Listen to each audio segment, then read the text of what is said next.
संतों को कहना पड़ा, माला तो कर में फिरे, जीव फिरे मुख माए, मनवा तो चौदिसी फिरे, ऐसे सुमिरन नाय।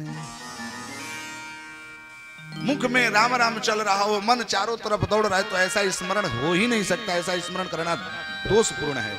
स्मरण कैसे करें? वृत्रासुर षष्ठम स्कंद में जब इंद्र और वृत्रासुर के मध्य में युद्ध हो रहा था, तो वृत्रासुर ने कहा, अजात पक्षा इव मातरम खगाः, स्तन्यम यथावत सतरा क्षुधार्थाः, प्रियम प्रियेव विसुतां वृसन्ना, मनोरविंदाक्ष दृक्ष्यते त्वाम।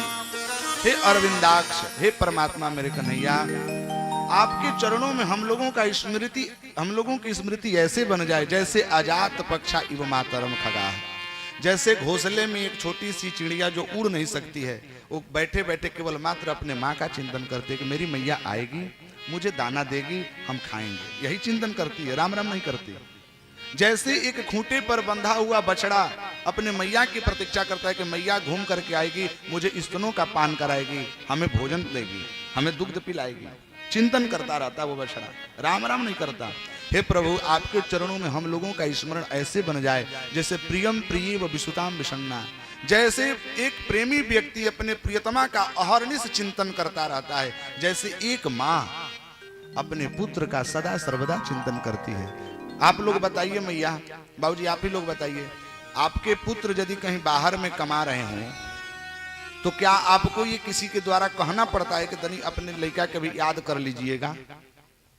अहर्निश स्वयं स्मरण में आ जाते हैं। घर में खाना भी बन रहा हो तो मैया खाना बनाते याद कर लेती, ओहो आज मेरा एक छोटा बच्चा गया है कमाने, रहता साथ में तो उसको भी भोजन बनता है, वो भी भोजन करता है।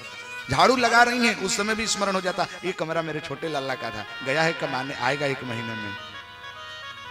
कितने तो ऐसी स्त्रियां हैं जो अपने पति का स्मरण ऐसे गिन गिन करके करती हैं। लोग कहते हैं कि कितना दिन हुआ बाहर गया जी, तो आज 3 महीना 13 दिन हो गया है। इसका मतलब कि प्रतिदिन वो चिंतन कर रही हैं। वैसे ही परमात्मा के चरणों में हम सब का यदि चिंतन हो जाए तो क्या आनंद आ जाए। बस उस परमात्मा को प्राप्त करने के लिए मरण धर्मा व्यक्ति का केवल 3 काम सुखदेव भगवान ने एक ही झटके में, एक ही बात में उन्होंने सुना दिया। भारत सर्वात्मा भगवान ईश्वरो हरि, श्रोतव्यः कीर्तितव्यश्च स्मर्तव्यश्चता भयम।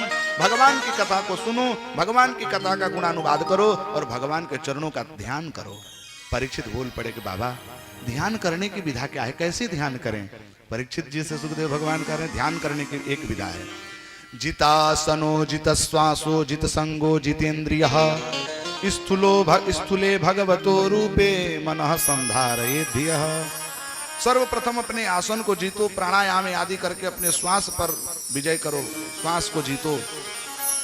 अनंतर में उस परमात्मा का ध्यान अपने शरीर में स्थित प्रत्येक अंगों का दर्शन करते हुए कि हमारे शरीर में ही, इस पिंड में ही वह परमात्मा विराजित हैं।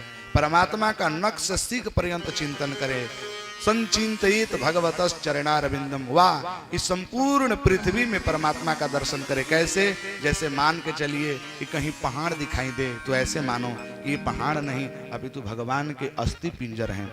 ये वृक्ष नहीं है, ये साक्षात भगवान के रोमावली हैं, केस हैं। ये नदियां नाले नहीं हैं, ये भगवान के नस नाड़ियां हैं। जहां पर दृष्टि जाए वहां पर भगवान का केवल चिंतन हो, और नहीं तो अपने ही नासिका के अग्रभाग में संप्रेक्ष नासिकाग्रम समदिशश्च नवलोकयन्, इधर उधर न देखते हुए एक आसन पर बैठ करके अपने सन्मुख भगवान को मन से मनसा ही आसन दे करके एक बार चिंतन करें। कितने लोग हैं मैया जिनको जप करने नहीं आता, कैसे माला को करना चाहिए, कैसे नहीं करना चाहिए। उनके लिए हमारे यहाँ मानसिक सेवा की बात बताई गई है। कई प्रकार की पूजा की विधि है, जिस पूजा के विधि में एक मानसी सेवा आती है। मानसी सेवा में होता है कि आपको 1 रुपया खर्च नहीं लगेगा, 1 रुपया नहीं खर्च लगेगा, केवल मन में बैठ ऐसे ध्यान लगा करके भगवान का पूजन करिए। ठाकुर जी मेरे घर पर आए हैं, मैं उनको आसन दे रखी हूँ, मैं उनको स्नान करा रही हूँ, गंगा जल से नहीं, सीधा कामधेनु के दुग्ध लेकर के उनके दुग्ध से स्नान करा रहा हूँ। गया हूँ बहुत सुंदर मंदिर में, जाकर वहां से फूल लेकर के आया, भगवान के चरणों में अर्पित कर रहा हूँ। ऐसे चिंतन करना चाहिए। एक सेठ जी थे, ध्यान से सुनिएगा बाबूजी। सेठ जी, अच्छा बहुत ऐसे लोग होते हैं जिनके पास भगवान की कृपा होती है, धन की तो कृपा होती है, लेकिन कहीं दान पुण्य नहीं करते, कंजूस होते हैं। तो संत जी के पास पहुंचे, बोले बाबा पैसा तो है लेकिन मैं खर्चा नहीं करना चाहता, क्या करूं मैं? अब मैं भक्ति भी करना चाहता हूं पर पैसा नहीं लगाना चाहता। संत भी सोचे कि चलो भैया बहुत बड़ा कृपण है, इसको क्या उपाय बताएं। बोले कि देखो कोई बात नहीं, तुम्हें एक ऐसा उपाय बता दूंगा जिससे 1 रुपया भी नहीं लगेगा। करना क्या है, नेत्र बंद कर लेना और मन ही मन भगवान का पूजन करना। देख लो पहले पूजन कैसे हो रहा है, एक बार आंख से देख लो कि पूजन कैसे किया जा रहा है। दूध चढ़ा, दही चढ़ा, मक्खन मिश्री आदि भोग लगा, मिश्री आदि सब कुछ चढ़ा, ऐसे करके पंचामृत से स्नान कराना, नैवेद्य लगाना, दक्षिणा रखना, मन में ही दक्षिणा रखना। अब मन में दक्षिणा रखना, अब ऐसे ही सेठ जी को स्मरण हो गया। घर पर आकर के भगवान का चिंतन करने लगे। ठाकुर जी को बैठाए आसन पर, उनका पूजन कर रहे हैं बढ़िया से आनंद के साथ। अब महाराज जब पंचामृत स्नान की बात आई तो अब नेत्र से ही बंद करके घर में गए, फ्रिज खोले, उसमें से दूध निकाले, छोटा सा थोड़ा सा दूध, उससे ही भगवान का स्नान कराए। सब कुछ थोड़ा थोड़ा किए, एकदम थोड़ा थोड़ा स्नान करा करके पूजन पाठ कर दिए। नैवेद्य रखे, नैवेद्य में एकदम भकड़ई जो होता है ना लड्डू, वो लड्डू रख दिए। आज जब दक्षिणा की बात आई तो नेत्र ही बंद करके तिजोरी में गए, वहां से 1 रुपया निकाले और जा करके दक्षिणा भगवान के चरणों में अर्पित कर दिए।